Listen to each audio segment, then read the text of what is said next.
Hello, this is Ciara, 92189. And this is King J. And we are from Angrymarks, but right now you're listening to Sunday Segue. Be sure to listen to Sunday Segue every week. We have a public service announcement brought to you in part by The Click. Now this is The Click. Sugs, this is out to you, brother.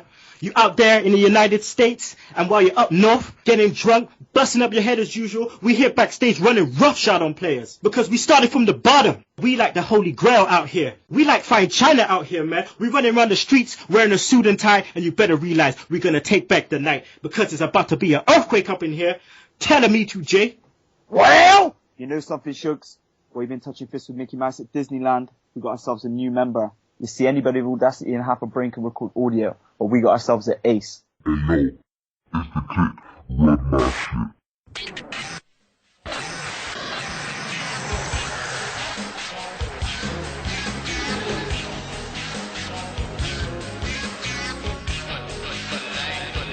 Hello everyone and welcome to the Sunday Segue Wrestling Podcast. It is Sunday. It's episode 20. I am the man of the hour. Too sweet to be sour, the one man, no Twitter fan, Kinny, Killa. And you know, I always have by my side the human highlight reel himself, Mr. E2J.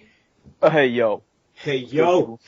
It's good. And the hashtag tech guy in training, Mr. Jace, the Ace Clarkson. Top of the morning to you. And we don't only have one person from Angrymarks, we have two people. That's right. We have our sister from another mister, the wonderful and talented Ciara. Hello.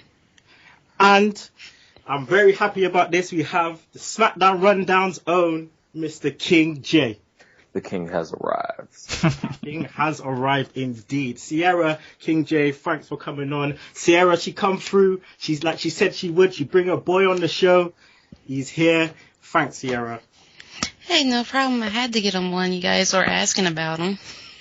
You know. Yep. Yeah. I gotta say before I start, thanks to you guys for giving us a nice shout out on Tuesday night AMP. It was a really good show. I made sure I listened to it. You know, I like the way Ciara was going in on the transcript and all that. Well, let me be honest. When you send me the transcript, I'm thinking you guys are going to give me bullet points, and then I'm like, wow, they really, break this down. They had this plan, and it kind of makes me think of, when I first started on Ring the Bell at Angrymarks. Myself and Nikolai used to do the same thing, but we weren't, that planned out. We would just be like, we're talking this, we're talking that, and Lord, you guys do a good job with your, planned out format, I tell you. We need to do that at Angrymarks sometimes. We do, because sometimes we get extra. And then sometimes I don't know what to say, and that's when I be like, yeah. Yeah. Well, I'll tell you what, man. You've been on the show where we've had technical difficulties, so it's not always plain sailing. So, we just do our... sailing over this side. Well, you got me now, guys. So, I'll look after everybody. Oh, my God. King J, man, first time on the show for you. Happy to have you on the show. Now, me and Jace was just having a debate before we got online. What time is it where you are right now? It is 9:07 a.m. Okay. Ciara, what time is it where you are? 9:07. Oh, exactly. Jace, shut your mouth. I clicked on Ciara and it said 6. It says she's in Winchester. So I was like, Kinny, you can't be late when the lady's getting up this early. Listen. All right, guys, I'm sorry, I was a little bit late. I have to deal with my son, okay? He's okay now, it's all good. Gave him some jelly, he's all good. Right, so, King J, when we do the show, what we normally do is when we have a new guest on, you have to do your best Fandango impression, and you have to tell us your favorite wrestler today and your favorite wrestler of all time. So, King J, without further ado, can you give us your best Fandango impression, please? Go. That's pretty good. You know what? You can tell you watch a SmackDown. I know, right? That was so sick. That was good. Okay, King J, yeah, so what's your favorite wrestler of all time and your favorite current wrestler today? My favorite current wrestler, that one's actually kind of hard because I like a lot of people, but I probably either have to pick either my employee, Mark Henry, And if I have to pick my favorite wrestler of all time, if I'm sticking WCW/WWE, that's hard. Cause I was such an Undertaker mark when I was a kid. Mm-hmm. As I've gotten older, I've gone back and watched all these old William Regal things, so I'd have to say William Regal. Wow, the British guy. I love that. William Regal. You're doing it for the peeps. Watch any World of Sport matches? Yeah, I've seen some of those. I don't know what it is, but I always end up liking either people from Japan or people from Europe and that whole You need to area. check out G1 Climax. G1 Climax going on at the moment is too good. Oh dear God, it is a stiff fest. sorry, I'm going off. I had to get it in there somewhere. Yeah, But I know you Davey Boy would. Smith Jr. Davey Boy Smith Jr. and Prince did- Devitt. Oh man. Oh my God, 3 hours. I don't care. I'll give us 3 hours of my life to watch it. Well, that's the thing, that apparently the Osaka show was just out of this world, so I gotta catch that at some point. But as always, that is, New Japan Pro Wrestling. We will get to that. E2J, you make sure you make your own show, bro, and put that out there because people need to know. But right now we're talking about WWE. let's get back to it. You know how it is. So people, fans out there, as always, follow us on Twitter. That's at Sunday Segue. Segue spelled SEGUE. Follow our blog. Also, subscribe to our YouTube channel. You can also look at our old episodes on there. Also, watch or listen to our old episodes on Podomatic. And make sure you download that Double Twist player. Okay, we had impressions from King J, which was wicked. Now we're going to go into the Deadly Dirt Sheet. Guys, Jake the Snake Roberts is hoping for a Royal Rumble slot 2014. King J, what are your thoughts on Jake the Snake Roberts preparing with DDP, doing that DDP yoga? I mean, what's your thoughts? Would you like to see Jake Roberts, the nostalgia and stuff? Would you like to see him in the Royal Rumble? I think it'd be cool because, they always try and bring back a couple people for the Royal Rumble to be like, oh my God, you're still alive kind of moments. But then part of me is like, is he going to come back with the snake? Is the snake going to be an entrant too? Is he going to be 100% clean and sober and put back together? Because, allegedly he left DDP's yoga compound and was out doing his own thing for a bit. So, I don't know. I just want the guy to have himself together. Later for the wrestling, if you get yourself clean and sober and you back on your feet, then come back and do the Royal Rumble. But if you still wobbling around, not really steady, don't come back for the Royal Rumble yet. Yeah, I wouldn't like to see the Royal Rumble with Jake the Snake coming out, staggering with a bottle of Jack Daniels, just, failing to get in the ring. I don't really want to see that, so I understand what you're saying. Just make sure he holds his thing tight and get himself all good and ready and proper. Next on the Deadly Dirt Sheet, Garrett Dillon is released from WWE. Now, Garrett Dillon, as Ciara and King J noted to on Tuesday, is called is it Jody Christopherson? I believe so. I didn't even know who the heck he was. Well, Christopherson is like, he's Chris Christopherson, who's his father, is this big country western singer and stuff like that. Now, I don't know my country and western. I don't either. But he's been released. He was in a tag team with Scott Dawson on NXT. Ciara, what were you surprised about the release? Is it right release? There were talks about him not being able to put his character across. What's your thoughts on this? Well, it's one or two things. Is it that he wasn't getting a chance to really show his full character, or was he given a chance and he wasn't able to elaborate on his own self? Make himself to where fans are actually paying attention to him, or, he's getting that crowd response. And it's hard when they hire some of these guys off indies or whatnot, and they bring them in developmental. They bring them in for a reason, not only just to wrestle and be the next guys of tomorrow, but to also make sure that they get that crowd response, because if they are looking at them saying, this is going to be our next United States champion, he's got to have some type of crowd response or, has some type of presence. And maybe he wasn't doing that. Maybe he was figuring, with his name, he could live off that for the rest of his life. But you know what? That might get you somewhere else. But in wrestling, that don't get you but too far. Ask David Flair.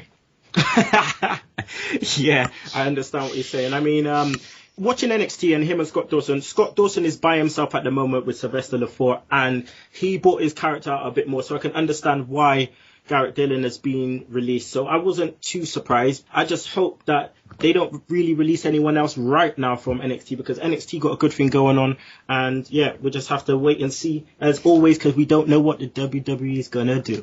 Right, so next on the Deadly Dirt sheet, Mr. Woo himself, Ric Flair, is in negotiations to sign with WWE. When you know Ric Flair's in town, ooh, things are taking place. So apparently it's not going to be an on-screen kind of thing. Jace, if Ric Flair did sign with WWE, would you want to see him back on screen? I would just want to hear the woo. Like, that's it. I don't need to see him. I just need to hear it. I mean, after we left Jaws, did you not hear me, Tish and Jess? Like, my daughter she was wooing as she was walking up the streets. So, yeah, we need the woo back. I was thinking, what's that noise? I was thinking, yo, who's wooing outside my house? And that's your 3-year-old daughter. There we go. We just need the woo back.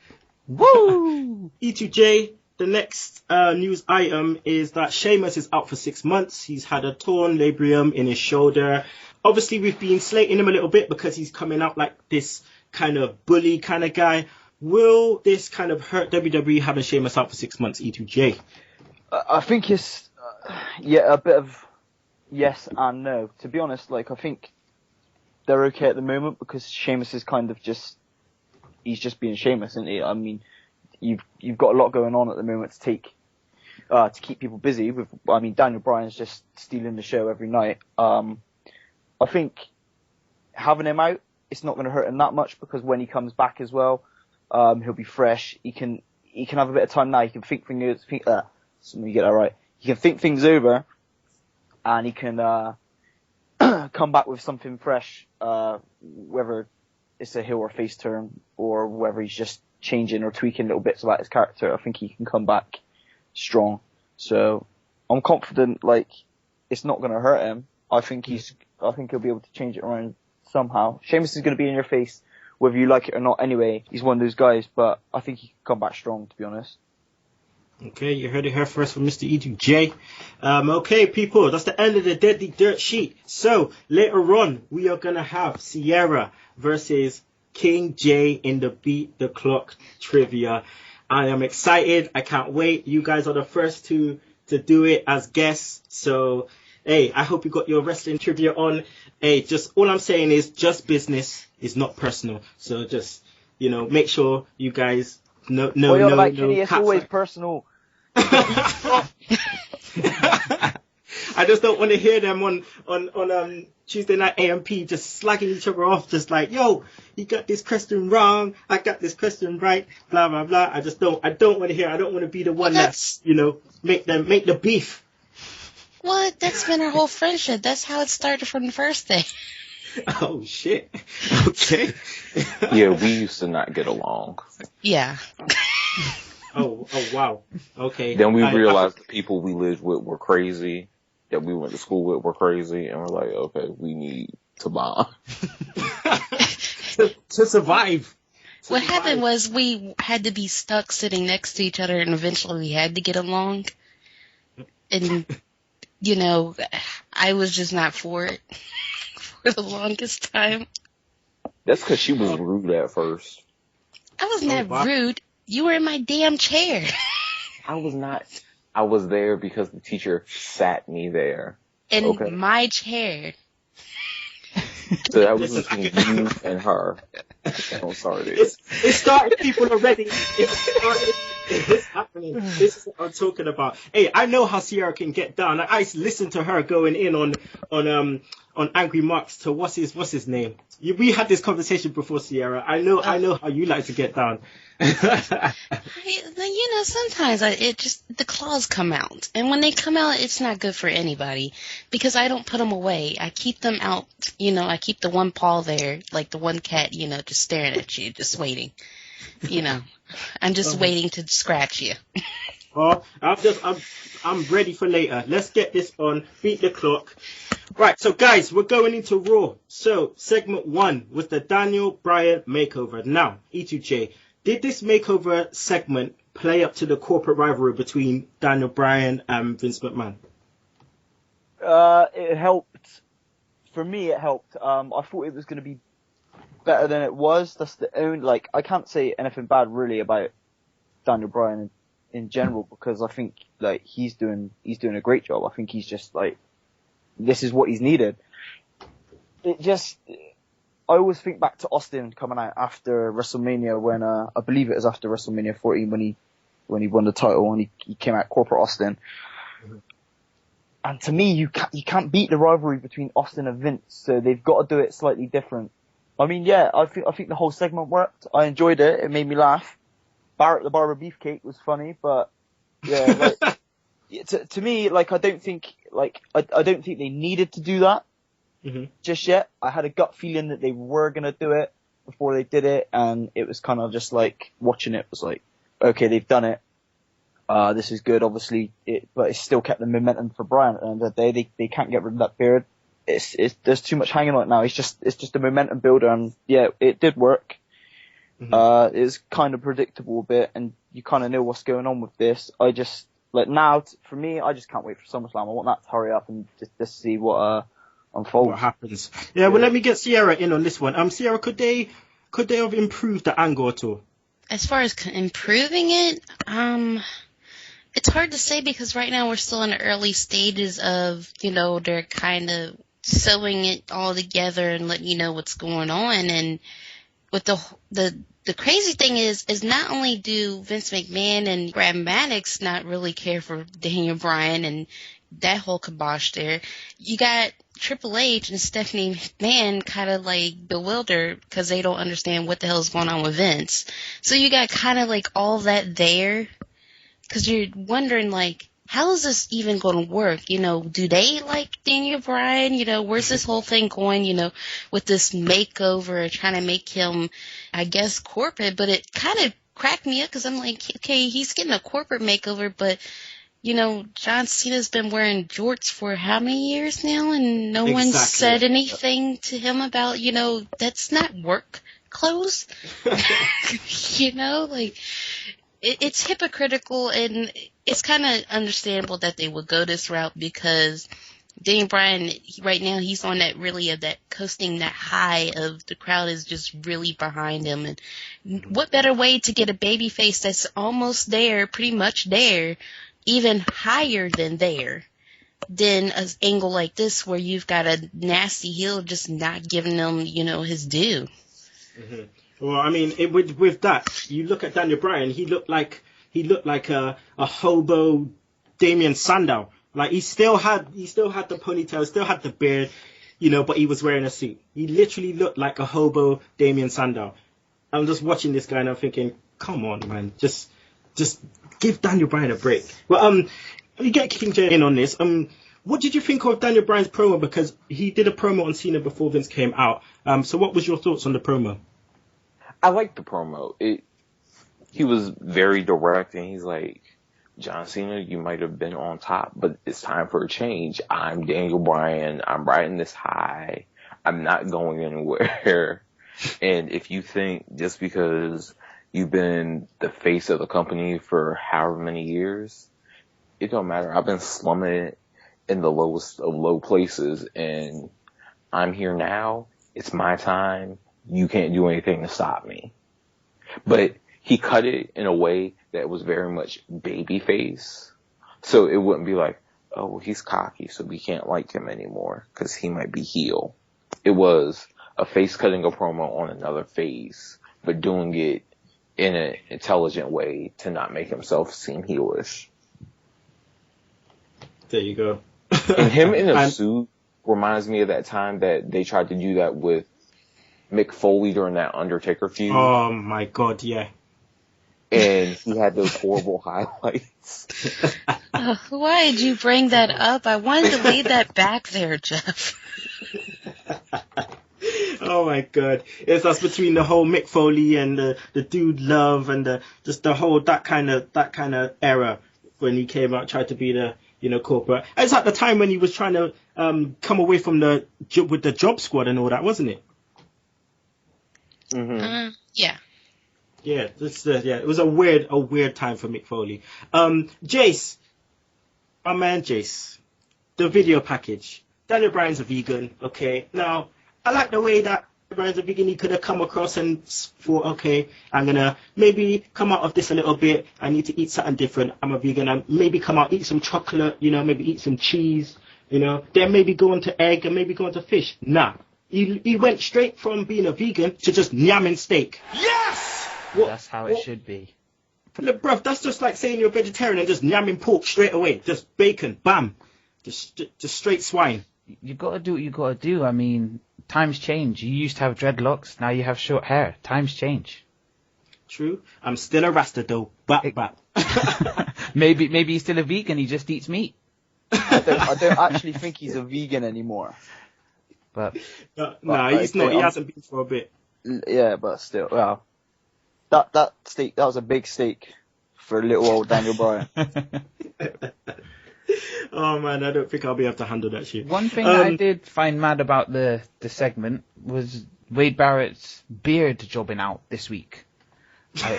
He's been jobbing out for a while, and this time his chin strap got in on the action. Don't know what that's about. How can your chin strap get jobbed? I think he only had the beard for it to job out, man. There's nothing else left. Yeah, He jobbed out so much. Oh jeez. Anyway, that's segment 1. Segment 2, we saw Mr. Rob Van Dam versus Alberto Del Rio. Ciara, what did you think of the match? First and foremost, I was confused of why we were getting this match, being that I'm supposed to believe that Del Rio is supposed to be taking on Christian at SummerSlam. I just didn't understand why RVD was there in this place, and eventually I was just like, okay, thank God it's over. But what happened afterwards, I was just like, I was not ready for this. No one warned me.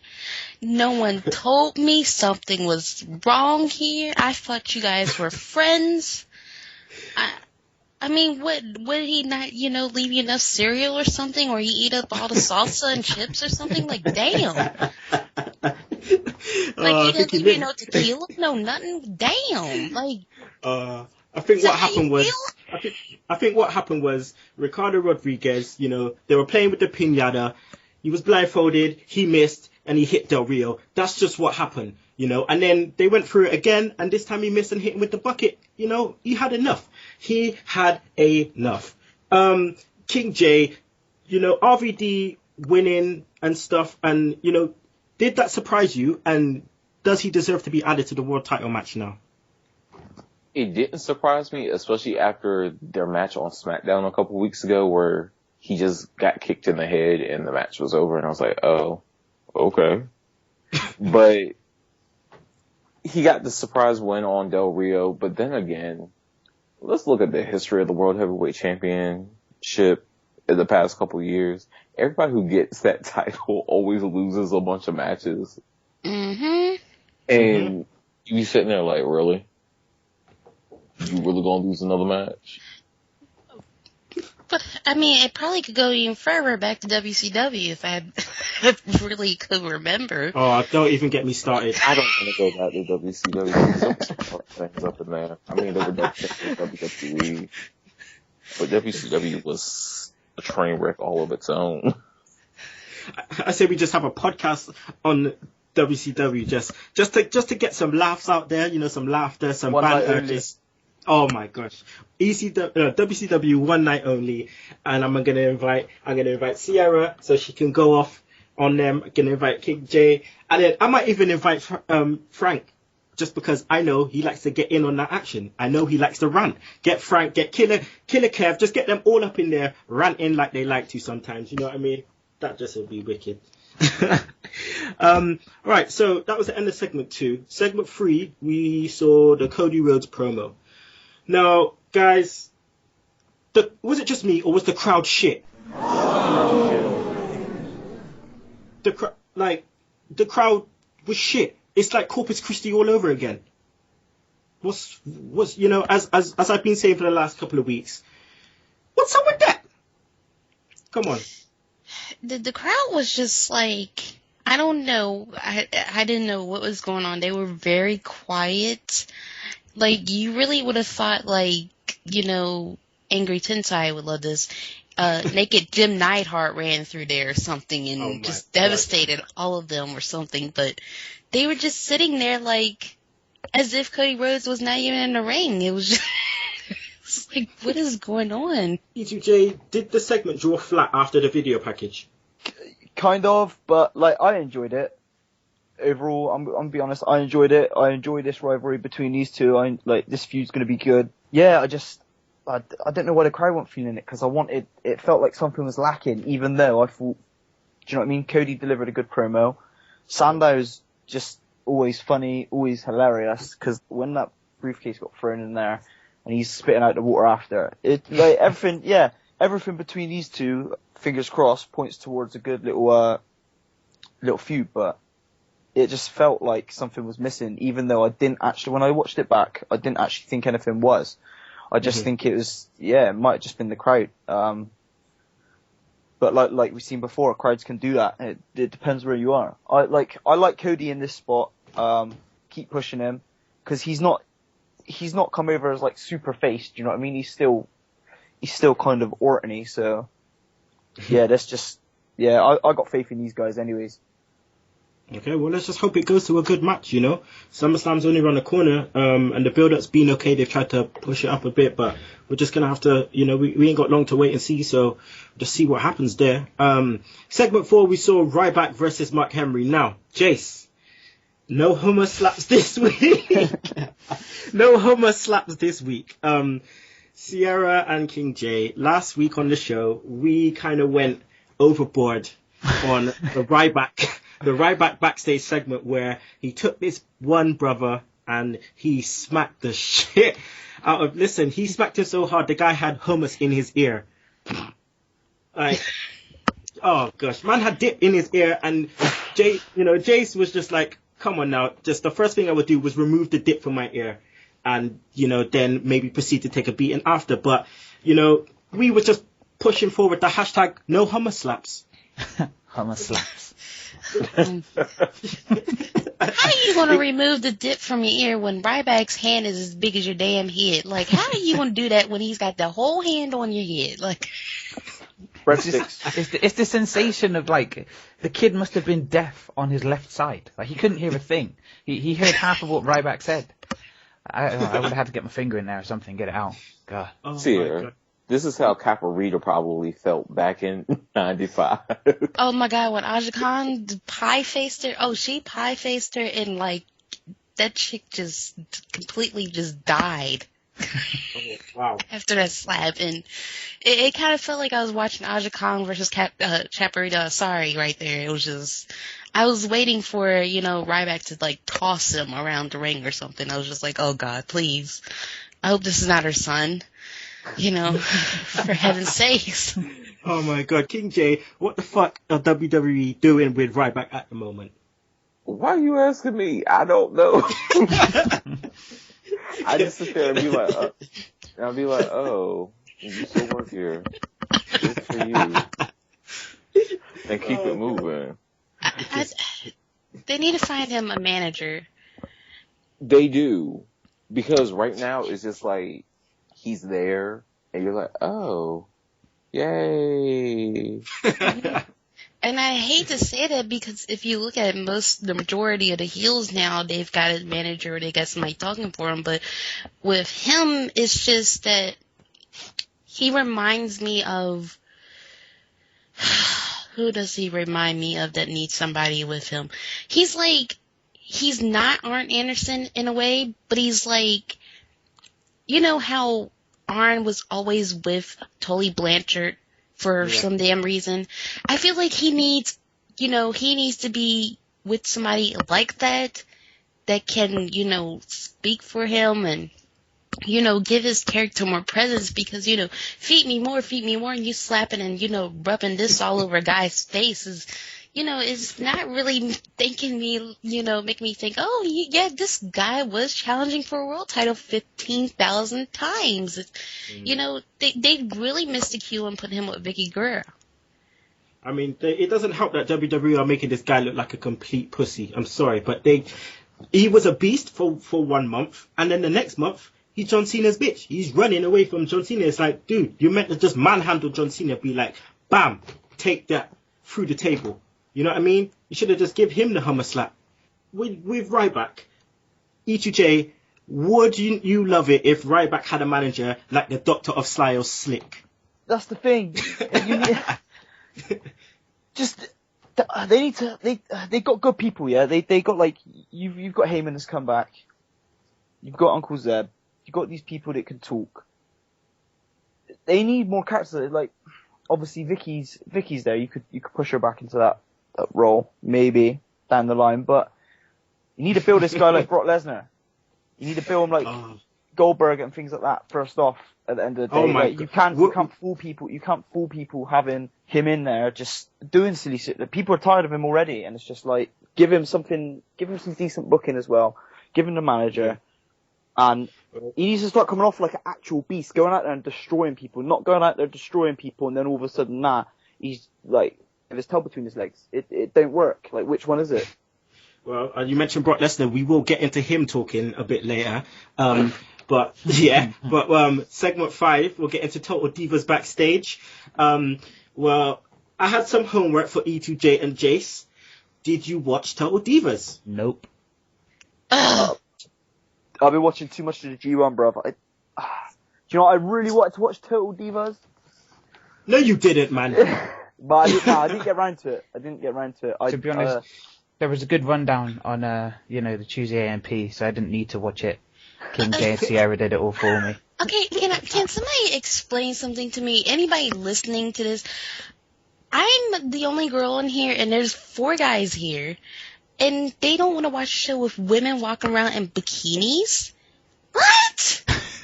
I watched it. I watched it too, brother. I watched it too. As simple as. Like, oh my God. Where is the world going? What? Listen, all I'm saying is this, yeah. It is good TV. I'm not gonna lie. It is good TV. Standard. Sometimes I don't like seeing the Bellas on TV because they're chatting rubbish a lot of the time. But when they're on Total Divas and they're kind of actually being themselves and they're just being bitches, you know what I mean? And they're not doing like shit script, right? Like reading shit scripts like they're reading off a teleprompter or something. Like, it's all right. And then I see my boy Vincent up in there, telling Brothers Clay, I'm gonna fuck you up, Like, that's what I'm talking about. Like, that's some hardcore shit. But, I mean, in terms of the backstage segment, King J, I know you don't like Eva Marie and Jojo Hofferman. But, could you... Look, sorry, carry on. I wouldn't say that I don't like them. I just know that they won't be here a year from now. Mm-hmm. I mean, I got. What can I say to that? It's true. I mean, especially Ciara with Eva Marie's rubbish acting skills. Mm-hmm. And just some of the antics that we've seen on TV that just, we talked about on Tuesday Night AMP, like, how is it that this girl did not get fired? And, chances are some of this is filmed for the show and whatever, but, if you're a person working in the locker room and you see this and you're like, wait, if I did this, I would have been fired right in that second. I wouldn't even got to do that. Like, Jane with her horrible hairdo would walk down the salon, make sure you was going to be blonde. Like, there's girls that's used to work there talk about how, controlling and everything has to be done their way. And the way she's just walking around doing whatever, it's just like, I can't believe that stuff. And, I don't think either one of them is going to be there within a year because they just hired so many girls down in, NXT. It's like, I don't see them two, working out because the girls they just hired is all athletic backgrounds. These two don't even have a freaking clue what wrestling is. I'm sure Eva Marie don't even know how to spell it. She's probably like, wrestling. How do I spell this? I mean, you can't be too surprised. I mean, there's been rumors since she got hired that everybody hates her. I wonder why. So, they hate her, they ignore JoJo, and they think Cameron's an idiot. And I don't know how But- she's not fired either. From But the they bad just- sex. She should But be they just fired accept for her being man an just going up. idiot. Yeah, she should be fired for her man just blowing up backstage. It's like, dude, listen, you're at your woman's workplace and you're blowing up. She can get fired for that kind of stuff. And how are you going to talk to the seamstress like that? Come on now. Like, First off, you know, you could get fired, but you could also get your partner fired. mhm. Okay. And Naomi was sitting there like, please don't. I need to pay my bill this month. Yeah. She's when you got the Usos talking about, yo, you walking out there with your cookie out and your ass is out and your booty out and just, yeah, you just need to just allow it and just make sure you got your partner's back and stop thinking about yourself. But I think we've been talking too much about the Total Divas because I know these guys ain't watched it. But Jace, what I do want to talk about is the bitch slap that Brie got from Natalia. Now, I writ down here, Natalia's slap was peak, which, you know, that means it was quite extreme. And I said it comes like Peggy and Pat from EastEnders, you know, our British soap. Because the slap was so fierce, I was just like, damn! Oh my god! Have you guys ever seen EastEnders? King J and Ciara. Because BBC, you guys got BBC out there, BBC America, haven't you? I don't think I have. Well, it's a big part of my life. It's a big part of my. I don't think I've seen that, but I know some stuff on BBC. I'll sit there and I'll watch it all day, like Luther. Okay. Oh yeah, okay. Yeah, Yeah, the slap was out there. Oh, she slapped the lipstick, the Listerine, the Colgate or Crest or whatever she uses, all the dental work, everything out her mouth. Like, Ciara said Crest. Listen, I haven't heard Crest for so long. Like, that's proper old school. Like, well, it's old school over here anyway, man. Crest. Oh, it's like we got Aquafresh. got that Aquafresh there. oh, you guys are all fancy now. Excuse me. Oh, good. All right, we're gonna move on to segment 6, which is the John Cena promo. King J, what did you think of the promo, and did it seem like this was a heel promo to you? John Cena's promo, how can I put this delicately? It felt like he was like, Daniel, you're getting a little cocky over there. You think that I haven't done this, that I haven't done that I'm this big, bad face of the company. Well, I've been through the struggle. So now they're trying to convince me that John Cena's a struggle artist, underdog again. No. You can't be the face of, I'm sorry, but you can't be a face of a company and be the underdog. Unless you're facing someone like Brock Lesnar and he beats you like you stole Sable from him 1,000 times. Oh, good. You are not an underdog. You know, it runs into the same, thing that everybody is complaining about John Cena. Like, of course we know he's the face of the company. They're always going to push him in some type of way, but Right. I'm just confused of how. I have been thinking this for the longest time. Like, how are you to face the company and you get on these promos and you're talking about you're an underdog, you're still struggling, and I'm like, that doesn't even make sense. Like, how are you struggling when you're sitting on top of the company? The very top. That's and you've like, been for over 10 years. Like, that doesn't make any sense.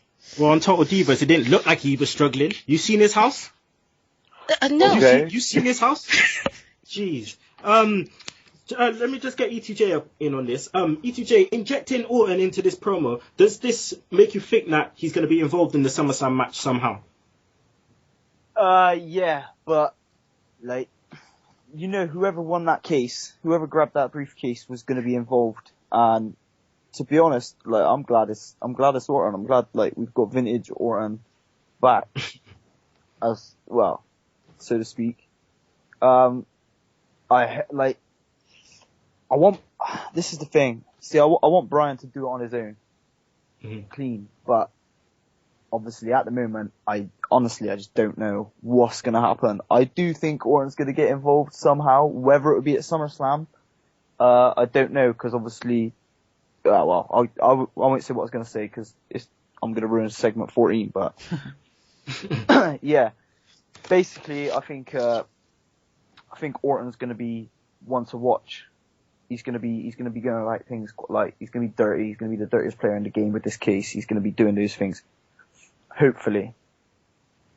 Right. Well, like I said, like I always say, we don't know what the WWE is going to do. They try to swerve us so many times. You know what I mean? But I'm just hoping that Daniel Bryan, he gets that shit clean and he just make him have his time.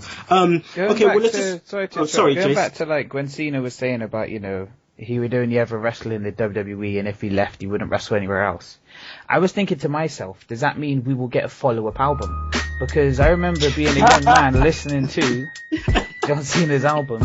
I would like a second. So Cena, if you're listening to this, I support you. I will buy that. If you don't know by now, we running the game. Neck froze, got a meal on the chain.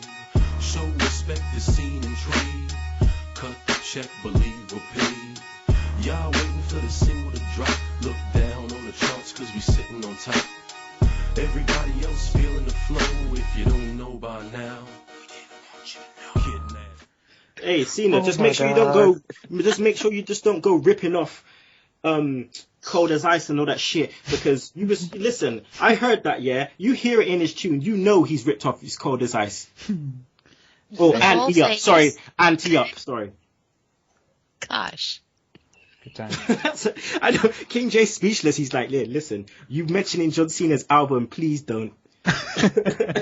No, I remember I actually got it because I was trying to be nice and see if it was going to be garbage. And being nice gets you nowhere, does it? Right. The only thing I can say, the beats on the album, flawless. Your so-called rap career with Bumpy Knuckles, you see how that went. When I think of Bumpy Knuckles, I think of what was it? SmackDown versus Raw when they had like every one of his horrible songs, and you couldn't change the songs, and you had to sit there and wait till it goes off. And I was like, oh my god, I'm gonna like stab Bumpy Knuckles in his Bumpy Knuckles. Like, why do you make these horrible songs? I can't with this. Ugh. Jeez, Cena. Alright, people, let's go on to segment 7, which was the Wyatt family versus Tons of Funk. All I'm going to say is, guys, Kane dropped the Inferno bomb, okay? He dropped the Inferno match. Now, are any of you guys interested in the Inferno match? Yes. Yep. Okay, yeah. Well, Jace, have you ever seen an Inferno match before? Yes. yes. I'm going to put it into the sound drop. Yes! No, you know, it's vintage. That's what I love about it. You know, the Inferno matches is vintage, man. I mean, it's never as, cause you're not going to see somebody really be cremated, but you know, it's the magic. It's the thought that it could go wrong and it could happen. That's, you know, I love that bit of it. Ciara, do you think this is a good match for, Bray Wyatt and Kane to kind of portray their rivalry? Yeah, but I think it's too soon. I would like to see this, like, maybe Survivor Series or something. Like, when he threw it out there about the Inferno, I'm like, Kane, you ready to set him on fire already? It's just been, like, not even a month. Some men aren't looking for anything logical, like money. They can't be bought, bullied, reasoned, or negotiated with.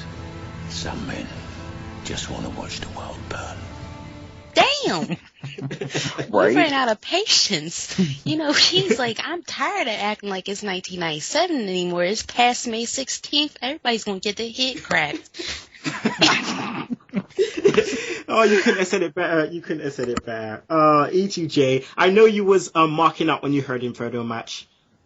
I've been waiting for another Inferno match since seeing the last one. So, for me, like, it's not that I want to see it overused, but I think it could work well with these two. It's something different. Yeah, I'm just wondering whether they can use the same setup. They're just going to get the same old setup from the warehouse, wherever WWE stores their cages and all that lot, and or is it going to be modified? Do you know what I mean? Is it going to be? It's going to be the same match in a sense, but are they going to just make it safer? We'll see how it pans out. I don't want them to like. I liked the strap match with Sheamus and Mark Henry, but for me it was a bit too gimmicky. Like at the end, I think. Like, so hopefully they don't change this too much. I think it needs to have that like, oh shit, someone's going to get caught on fire, or someone's hair is going to go up, or something like that. Whether anyone will actually get caught on fire, I don't know. I hope so. Well. I hope so. But You it's PG. you sadistic bastard. But let's guys, let's just be thankful that it wasn't a Punjabi prison match, okay? I was going to say that. Oh, man. God. That was like the only time I wanted termites to actually be in the arena, just, you know, to eat that whole shit down. Just, it pissed me off. Ciara, remind me to bring that up on SmackDown Rundown's 100th episode.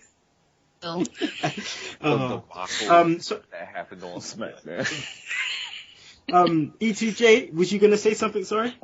Oh no, I was just going to mention the Punjabi prison match, but I couldn't remember it. I just couldn't spit that out. So Okay.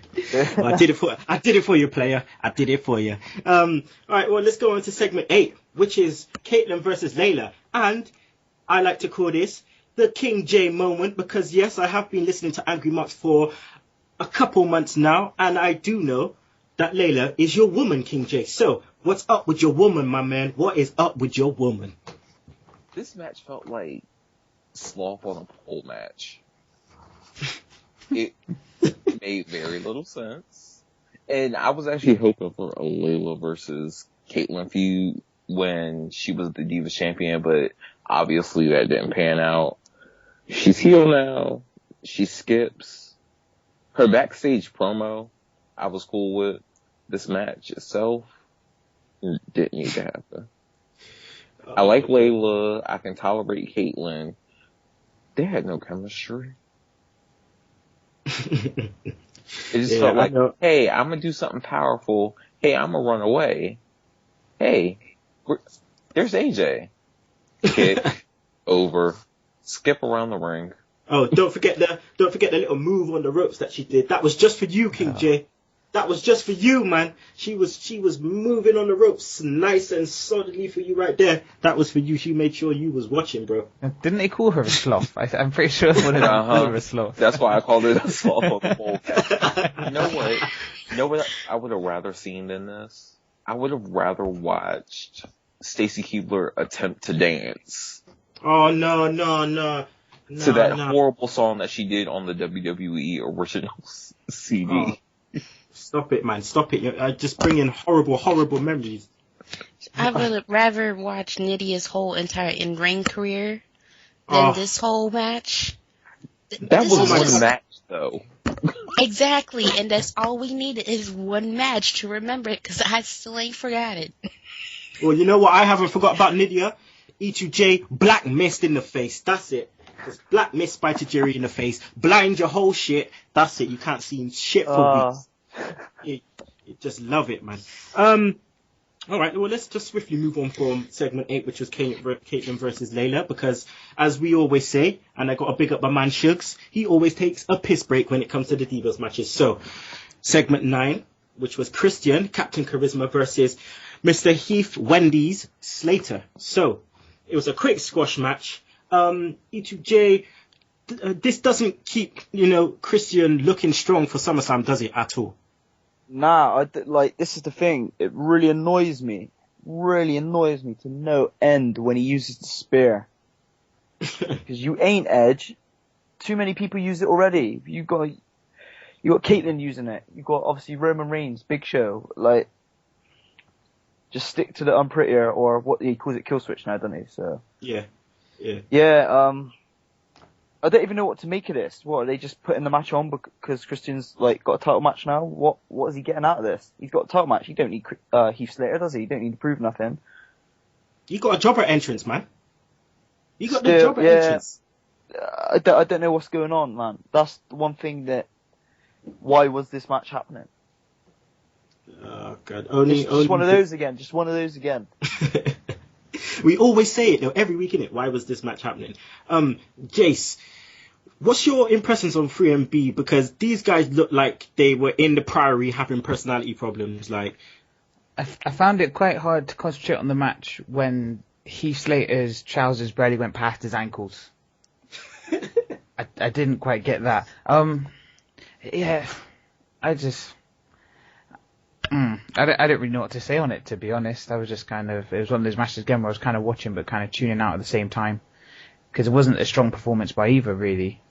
And even watching, like, you know, they were outside the ring, but they weren't accompanying him and getting involved a lot, you know? So it was just like, meh. Yeah, well, hopefully this next segment, you know, which was Punk versus Axel, we have a lot more to talk about. So, King J, what did you think of the match? Punk was out to kill. He was out to kill and kill and kill some more. And then he saw a walrus. It was like, hey, I'm gonna go kill a walrus. And out came the hulking snapping turtle to the rescue.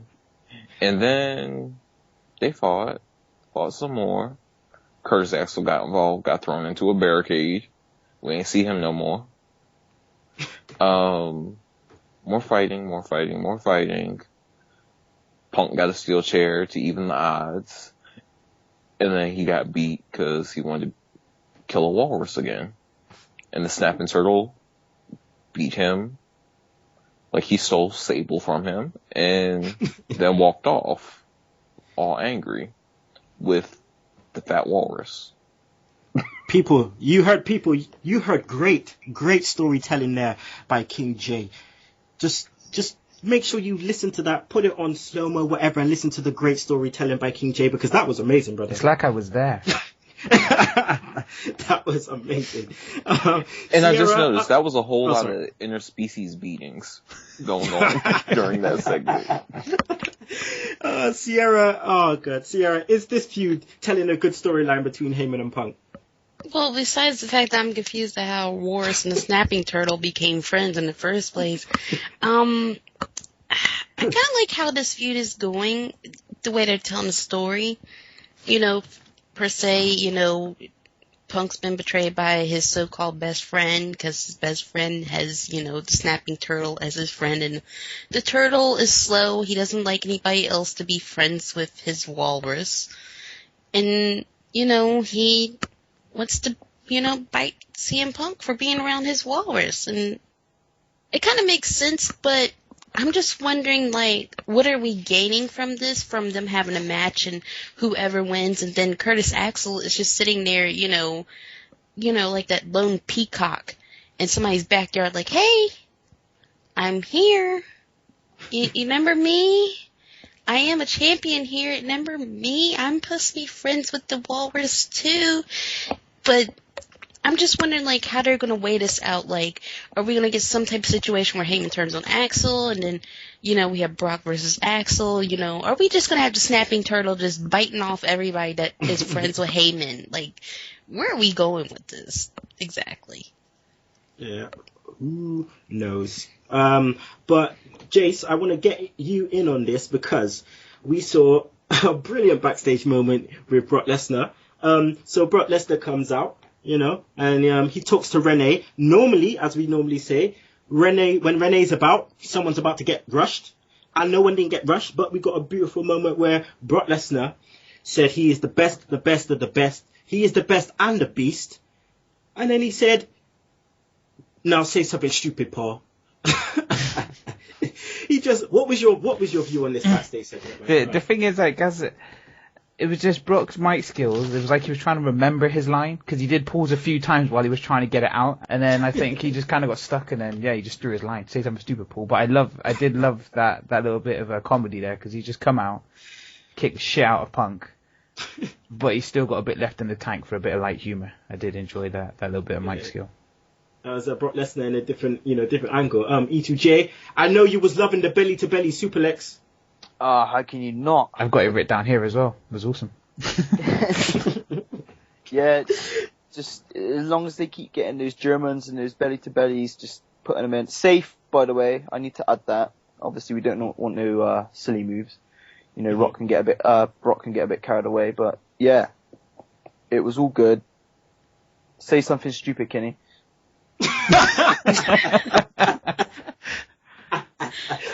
Oh my gosh, you know, I can't even lament that. That was it, E2J. You get the claps right there. Get the claps. Nah. Okay. All right. With that saying, okay, I'm going to move on to segment 11, which was Kofi Kingston versus Fandango. Right, so. You should have got King J to do it. That was terrible. F you, man. Straight. Now, Ciara, was you happy to see the Wildcat Kofi Kingston back? Yeah, I was happy to see him, but then I looked at him and I said, something's wrong here. And I said, oh my god, he's got trunks, long tights, and he's dyed the tips, of his hair. What? Oh, you didn't like it? You didn't like it? No. I found him even less attractive. I was like, no, I don't like this. You're a wildcat. Wildcats don't dye their hair. Like, can somebody explain this to him? Looks like he's borrowed Zack Ryder's jobber tights, man. Yeah, no, that's true. But I think what happened is, like you said before, he had a little cub. Okay, times have changed. He's a daddy now. Put the tips in, blonde, trunks, come out looking different. But it did surprise me though that he come out looking, as he did. But King J, were you even more surprised that he went over on Fandango? Not really, because 9 times out of 10 they let Fandango lose. I mean, he hasn't won a match in a minute, and I was just happy to see Summer Rae, really.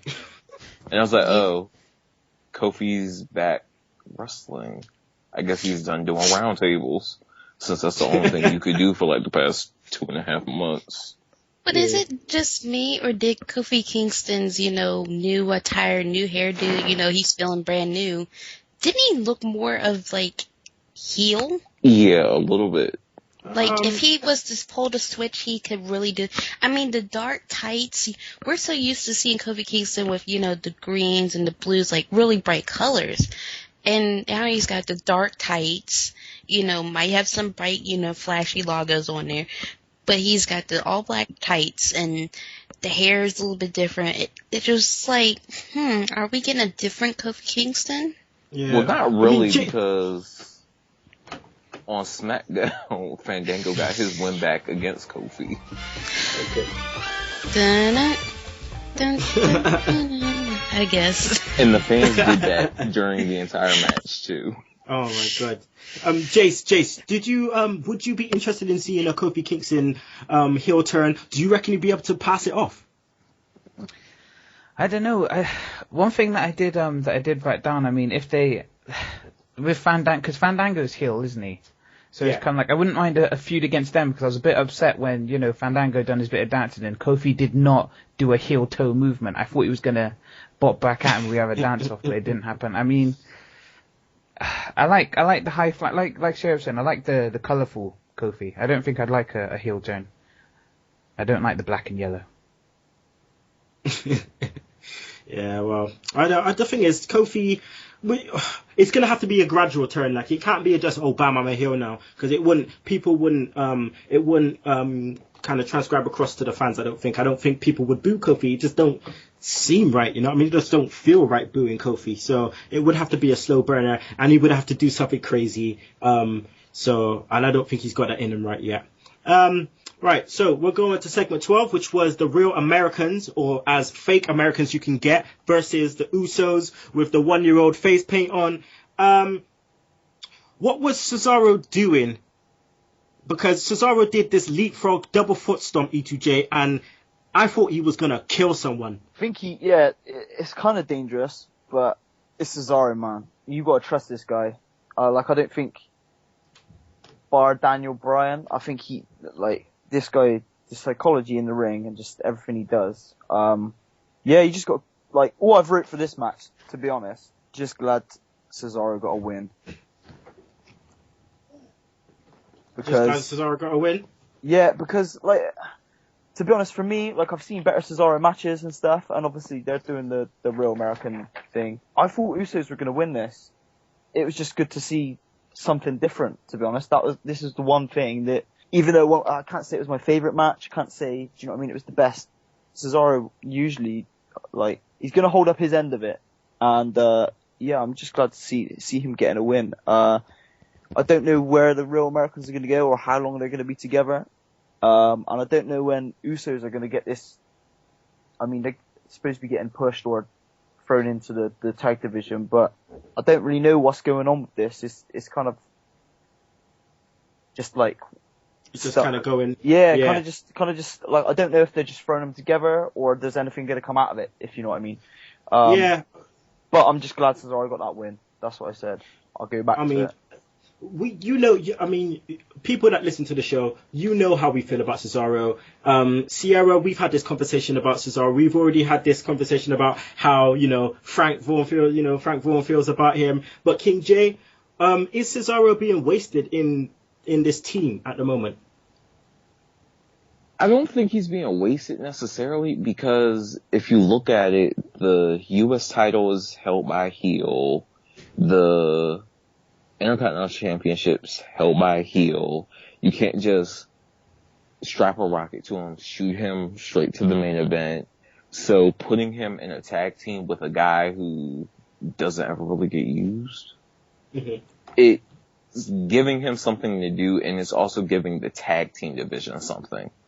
And we all know WWE in the tag team division is kind of a struggle artist movement most of the time. And with there only being the primetime players and the Usos, now that Road Scholars is broke up, Tons of Funk don't ever really see TV unless it's superstars. You need another tag team. It'd be great if they had another face tag team. But the Real Americans, you can't turn that face, because Zeb just gets automatic heat. He's kind of like Vicky in that regard. The only team that you could possibly, unless they start using Tons of Funk more, and then you have a 4-team tag team division and see how things play out and who's the next people to face the Shield. But I think the Usos and the Shield thing, that's still on the back burner of doing something. But the Real Americans, they needed a win, because they haven't won like ever. But no, I agree with your thoughts on the tag team, and definitely bringing in a face tag team in. What's probably going to happen is the Ascension in NXT, Conor O'Brien and Rick Victor, they're probably going to be moved up soon, and that's another heel, that's another heel tag team. So yeah, I don't know what they're going to do. They may start, try something in NXT and put someone together and then bring them up, but we're just going to have to, as always, wait and see. So I know you guys would love Enzo Amore, though. Oh my God, listen. Listen. Have you listened to the show? You listened to last week's show? Yeah, I listen to the show all the time. Listen, man, Enzo Amore, this guy, oh God. Me and Jace was talking about him yesterday. This guy is just too sick. I'm telling you now, when he comes up, he's going to be the new Santino, even better.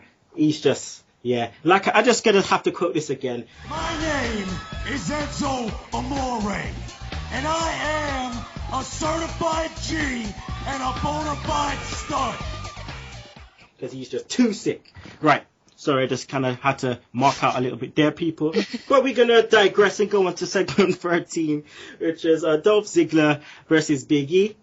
So I'm going to go to Ciara with this, because I know sometimes she has problems with Big E because she doesn't know whether to look down or look up. But I say it every time. I don't. But Ciara, did Big E impress you this week with his in-ring skills? How can I be nice about this? Not really. This is the thing, like, everything he did, I kind of felt like he should do it, because I've seen it so many times over the years with your Ahmed Johnsons, your Mark Henrys, your Batistas, your Kevin Nashes, your Scott Norton. Like all these big, huge powerlifting guys, I feel like he should be doing those things. And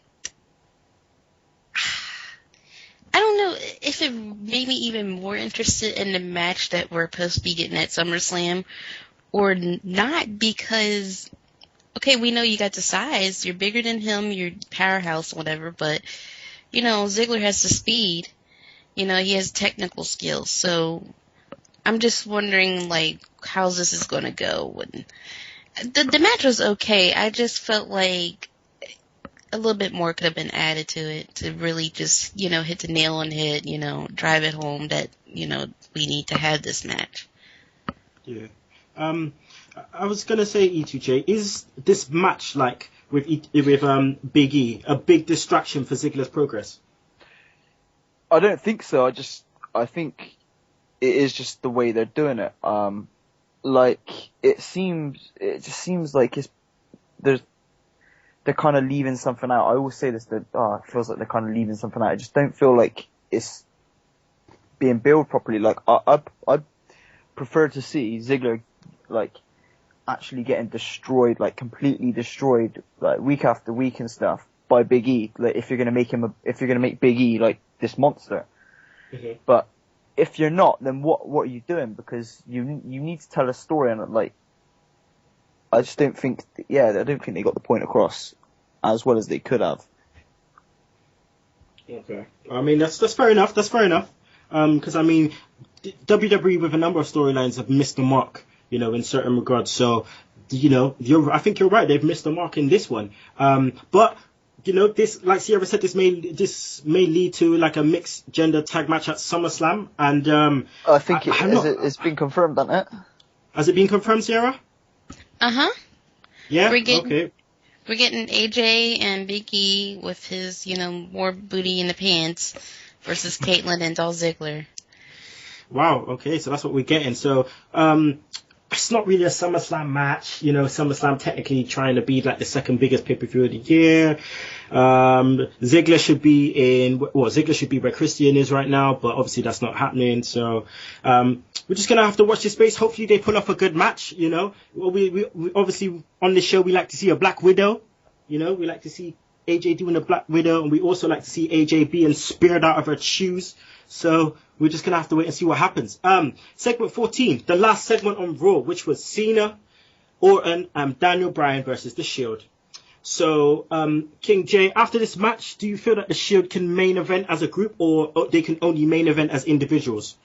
I think that they're versatile enough that they can do both of them, especially Dean Ambrose. I know everyone shows Dean Ambrose like the most love out of everybody in the Shield, but he seems like one of those guys who could be main event, be the undercard guy, do this, do that. Seth Rollins, amazing wrestler in the ring, just never talk. And then Roman is still rough around the edges because he's the most new to wrestling, but what he's done so far, it's like, okay, well, you can move a little bit. You know how to do this move. Let's see eventually if you can progress. As a collective unit, they cover each other's weaknesses. Okay. Yeah. No, I definitely get that because they're all three of them are kind of different, you know what I mean? I mean, they'll probably have the most comparison between Dean Ambrose and Seth Rollins, but they all bring something different to the table. And I really hope that Roman Reigns, out of all of them, kind of gets given more time because I think he can step it up to that main event level. So hopefully they give him that. Jace, what did you think of the ending with the RKOs to Cena and Bryan? I like the line I put was they dealt with the Shield, then RKOs for all. It was just Randy Orton was just giving out the candies. If you wanted it or not, you were just getting a sweet. It was. Yeah, I quite enjoyed it because it's just, it was that little moment as well. Like, the match was done, but they've put three guys together that are opponents. So somebody's got to get the upper hand. And I just think that one thing that they done on Raw was just, they kind of reminded everybody that Orton's in the picture. They've been pushing the whole Cena Bryan, but Orton is still a contender. So it's just good that they got him across like that. E2J, do you want to say anything else on this? Jace just handled it for me. This guy knows what he's talking about. Got your back, man. Yeah, I was going to say that. The DQ again was like expected, but it's just, I've just put vintage Orton again. It was good to see that, and obviously it was good that you still didn't really know who was going to win out of Cena Bryan, even if it was who was going to come out like SummerSlam, the champ. Do you know what I mean? You still got Orton there, like Jay said. So we'll see again. I thought the Shield were a bit flat. I I don't know. There's something. I don't think it's them Mm-hmm. because I'll back the Shield all day, but I just think they need something storyline wise to keep them relevant, rather than look, it's the Shield, because people are going to get bored of that. You need something a bit more to suck people in. But apart from that, yeah. Okay. Vintage Orton.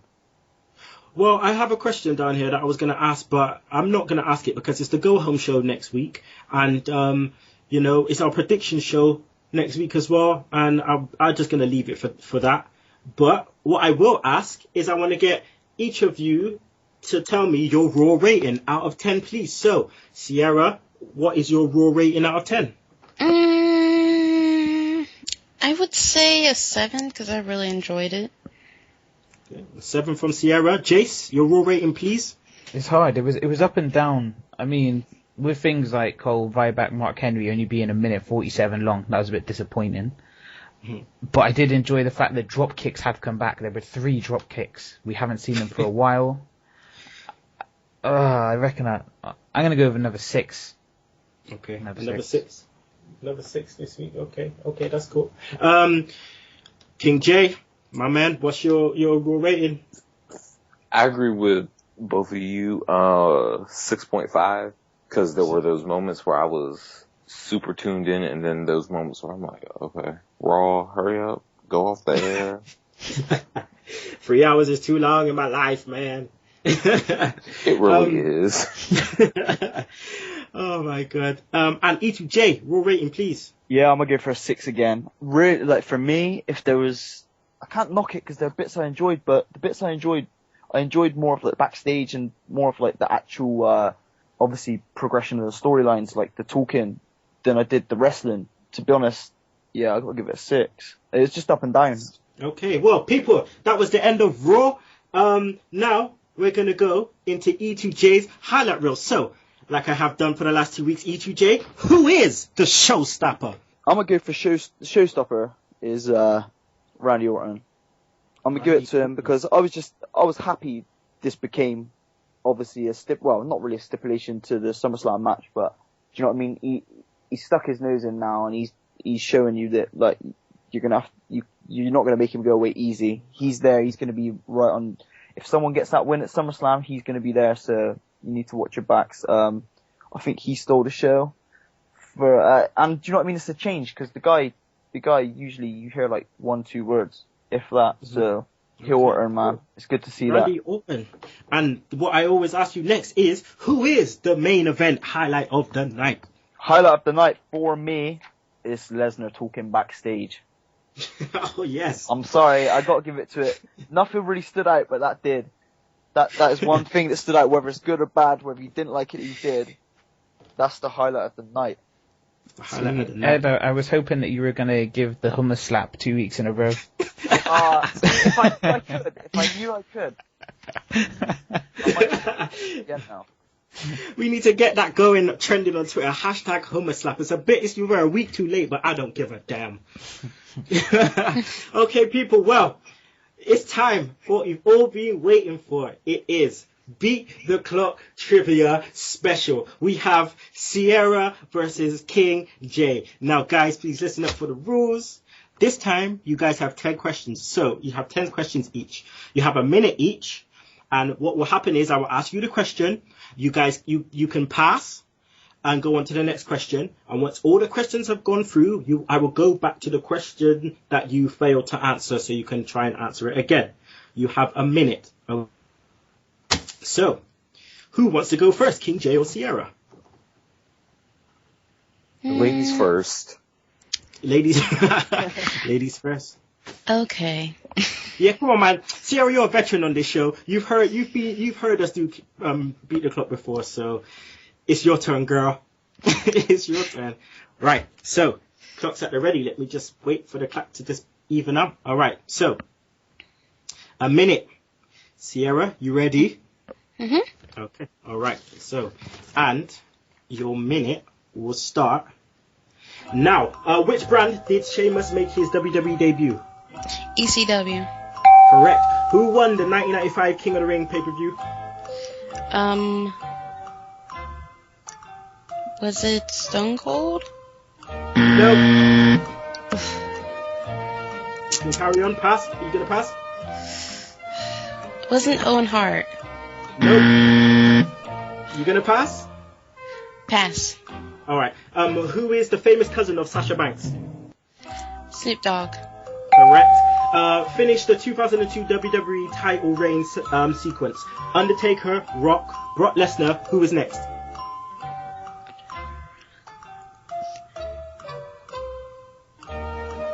Was it?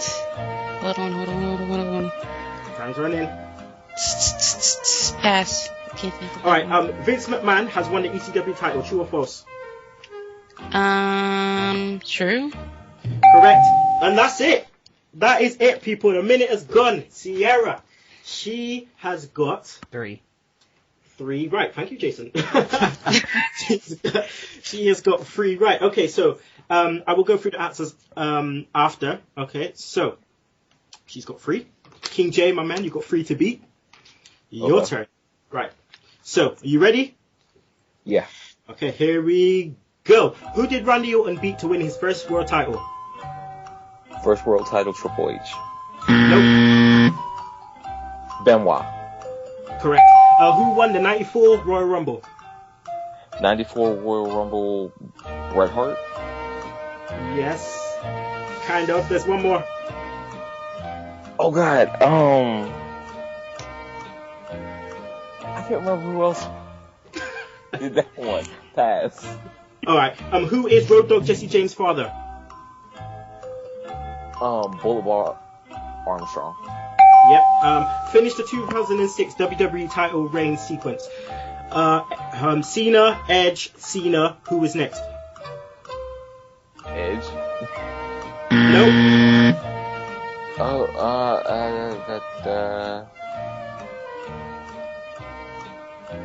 Orton. Nope. Pass. All right. The Undertaker has won the IC title. True or false? False.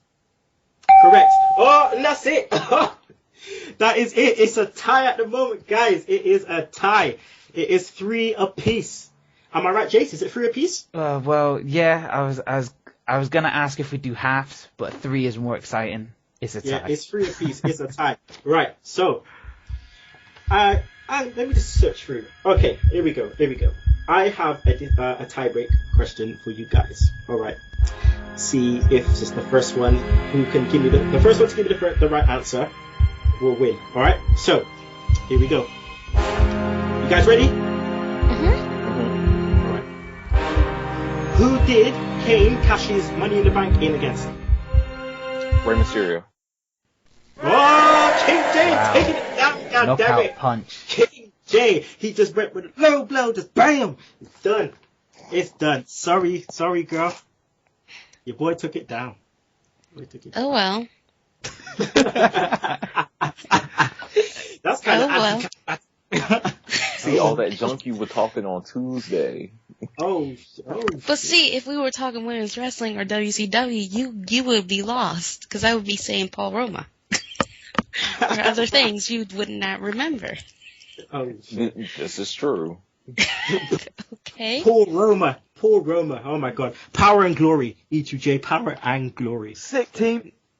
Okay, well, that's the end of that. Let me just go through some of the answers. So the ones that Ciara got wrong. Okay, so who won the 1995 King of the Ring? E2J, do you know that?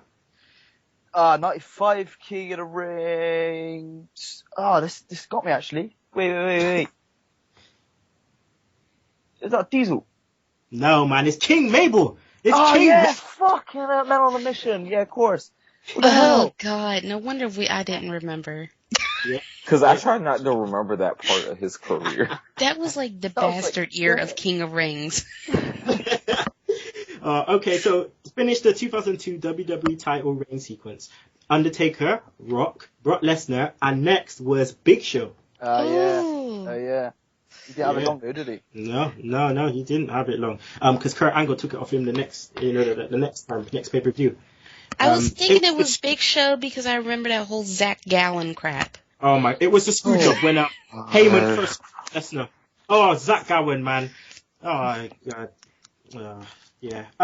All right. So then King J, who won the '94 Royal Rumble?